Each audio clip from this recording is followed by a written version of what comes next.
Welcome back to our channel. Today we are going to learn a new SAQ question from the second chapter, that is the mineral nutrition from second year. మీకు తెలుసు mineral nutrition చాప్టర్లో మనకు SAQs కూడా ఉన్నాయి మనకు వెయిటేజీలో. ఈ question ఈ important question 2017 ఏపీలో టీఎస్లో రిపీట్ అయింది, యాజ్ వెల్ యాజ్ 2016 అండ్ 23లో కూడా టీఎస్లో రిపీట్ అయింది. ఈ క్వశ్చన్ కొద్దిగా దీంట్లో టర్మినాలజీ రిలేటెడ్ టు కెమిస్ట్రీ ఉండడం వల్ల చాలామంది it's feel very difficulty. So ఈరోజు నేను మీకు చాలా సింపుల్గా ఎలా గుర్తుండాలో మీకు ఎక్స్ప్లెయిన్ చేయబోతున్నా. సో వీడియోని ఎండ్ వరకు చూడండి. మీకు నచ్చితేనే లైక్ చేయండి, ఒకవేళ నచ్చకపోతే కింద కామెంట్స్ చేయండి. ఇంకా ఏమైనా వీటి గురించి ఏమన్నా మీకు డిఫరెంట్ క్వశ్చన్స్ కావాలి, ఏదైనా డిఫికల్ట్గా ఫీల్ అవుతున్నా అంటే కూడా మీరు కామెంట్లో తెలియజేయచ్చు. సో ఇక్కడ what is the question, synthesize the amino acid అంటే ఏంటి? సింథసైజ్ అంటే ఇది ఎమైనో యాసిడ్స్ తయారవ్వడం. ఎలా తయారవుతాయి? రెండు పద్ధతులు, ఒకటి reductive amination, second one is the trans ఎమినేషన్.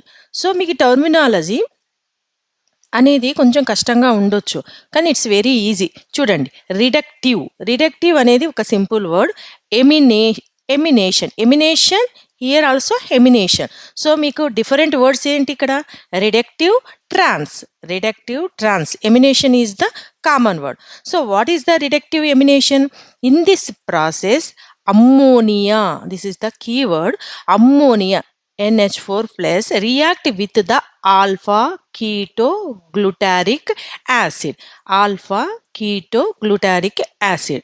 This is so ammonium alpha ketoglutaric acid తో కంబైన్ అయినప్పుడు ఏం ఫామ్ అవుతుంది ఇక్కడ? గ్లూటామేట్, లేకపోతే this is also amino acid. Glutamate అనేది ఎమైనో యాసిడ్, ఒక కొత్త ఎమైనో యాసిడ్. అంటే ఇక్కడ ఏం జరుగుతుంది? ఫార్మేషన్ జరుగుతుంది, ఫామ్ అవుతుంది. So amino acid formation. But ఇక్కడ ట్రాన్స్ ఎమినేషన్లో ట్రాన్స్ఫర్ అవుతుంది. చూడండి ఇక్కడ ట్రాన్స్ మీన్ ట్రాన్స్ఫర్. ఏం ట్రాన్స్ఫర్ అవుతుంది? Involves a transfer the amino group mean NH3 plus. ఎక్కడికి? From one amino acid transfer to the keto group of the another keto acid.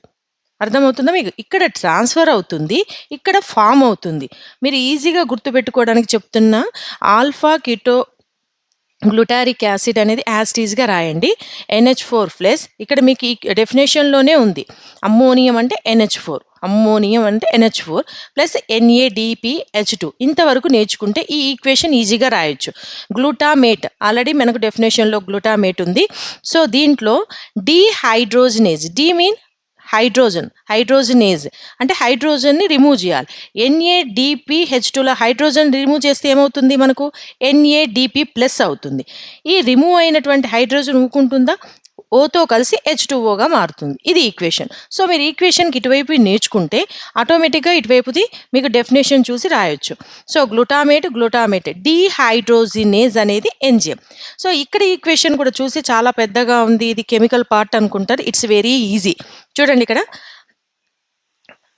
R1 R2, C bond నుంచి single bond COO minus, single bond COO minus. It's a common. R1 R2 is the difference. ఇక్కడ మనం hydrogen single బాండ్తో పెట్టినాం, ఇక్కడ ఆక్సిజన్ను double బాండ్తో పెట్టినాం. ఒక్కటి NH3 plus మాత్రమే అడిషనల్గా యాడ్ చేసినాం. ఇది ఎమైనో డోనార్.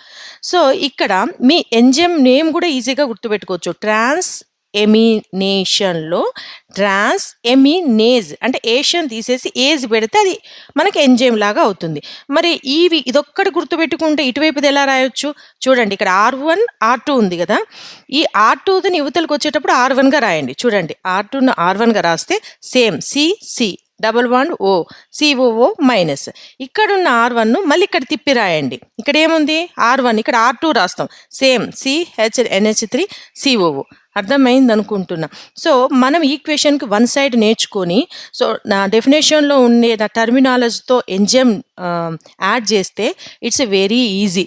సో మీకు ఇది అర్థమైంది అనుకుంటున్నా. మళ్ళొక్కసారి 2 methods reductive amination, trans amination. Alpha glutaric acid అమ్మోనియంతో కలిసి ఏమైపడుతుంది, గ్లూటామేట్ ఏర్పడుతుంది. డీహైడ్రోజనేజ్ అనే ఎంజైమ్, ఎందుకంటే రిమూవ్ హైడ్రోజన్ కాబట్టి ఇక్కడ.